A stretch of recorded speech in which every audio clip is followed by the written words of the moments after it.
The prominent, polarizing, and deeply influential British journalist, author, and broadcaster Rod Liddle has passed away at the age of 66. News UK officially confirmed on August 3, 2026, that the veteran columnist died on Sunday evening at the James Cook University Hospital in Middlesbrough following a short illness. Known for his savage wit, anti-establishment posture, and a career explicitly designed to puncture mainstream liberal consensus, Liddle leaves behind a complex legacy that permanently impacted modern British commentary. His children, Wilder, Tyler, and Emmy, released a moving joint statement honoring their father's unrelenting spirit. They expressed immense shock at his sudden passing, noting that even through his final weeks in the hospital, he consistently held the room and never let the awful situation show. They remembered him as an inquisitive, brave, and deeply humorous guide who ultimately taught them how to live an extraordinary life. Across the industry, reaction to his passing was instantaneous.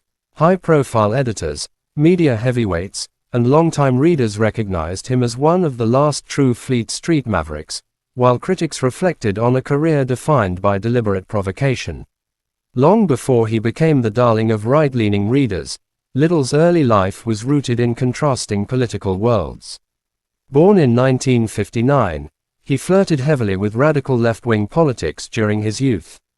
At 16, he became a member of the Socialist Workers' Party and actively campaigned for the Campaign for Nuclear Disarmament (CND).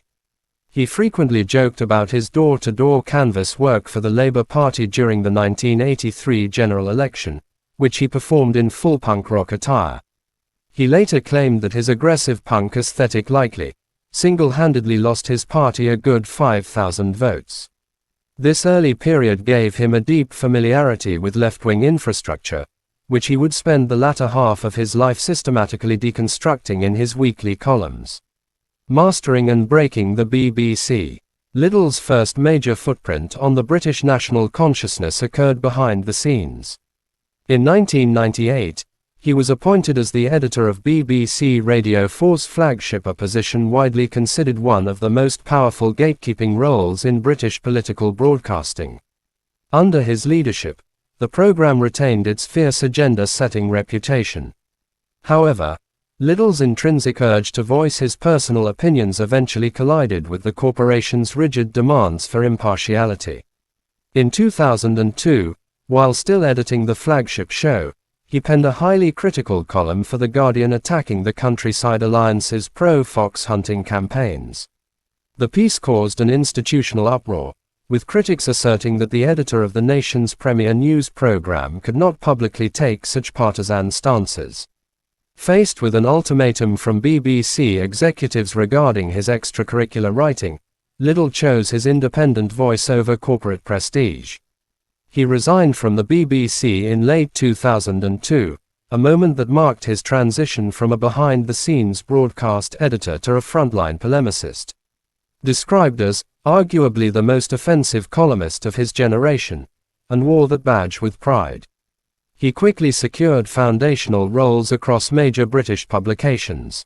Liddle specialized in targeting cultural sacred cows. His weekly essays targeted political correctness, the expansion of transgender rights, institutional hypocrisy, and what he perceived as a detached, middle-class metropolitan elite. For his massive, devoted base of readers, he was a comedic genius who bravely burst the balloons of self-proclaimed victimhood and liberal pomposity.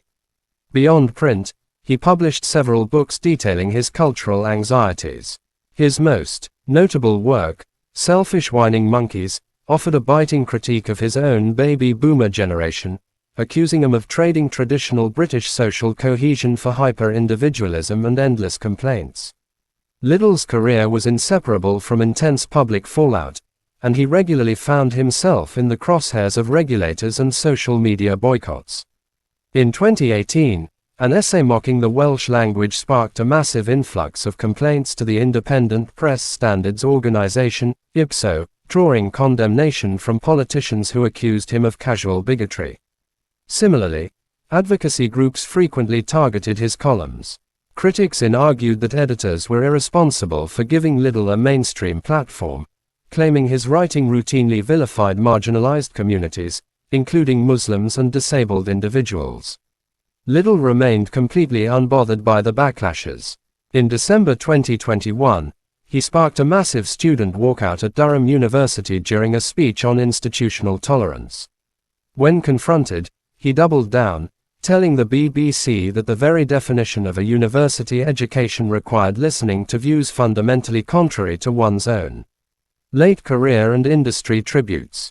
Despite the endless friction, Liddle remained highly sought after by major media operations. In January 2025, he expanded his reach into digital broadcasting by launching a highly successful weekly talk show on Times Radio, https://www.thetimes.com/radio. Even as his health deteriorated in 2026, he continued writing, filing sharp media critiques, such as his scathing takedown of reality television's social impact in May 2026, up until his final hospitalization.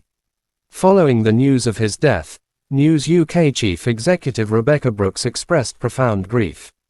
"Everyone at News UK is deeply shocked and saddened," Brooks said. Rod was an inimitable journalistic force, brilliant, provocative, and immensely talented, whose sharp wit and uncompromising voice graced our pages and airwaves for decades. He challenged conventional thinking and left an indelible mark. Victoria Newton, editor-in-chief of The Sun, echoed those sentiments, calling him a brilliant, fearless columnist, and a true champion of press freedom, who proved that no topic should ever be deemed off-limits to a writer. Longtime media contemporaries, including Jeremy Clarkson, celebrated his dark humor and his refusal to bow to corporate or social pressures. Rod Liddle is survived by his 3 children. Funeral arrangements have not yet been made public, but his passing officially closes a raucous, defiant chapter in the history of British commentary.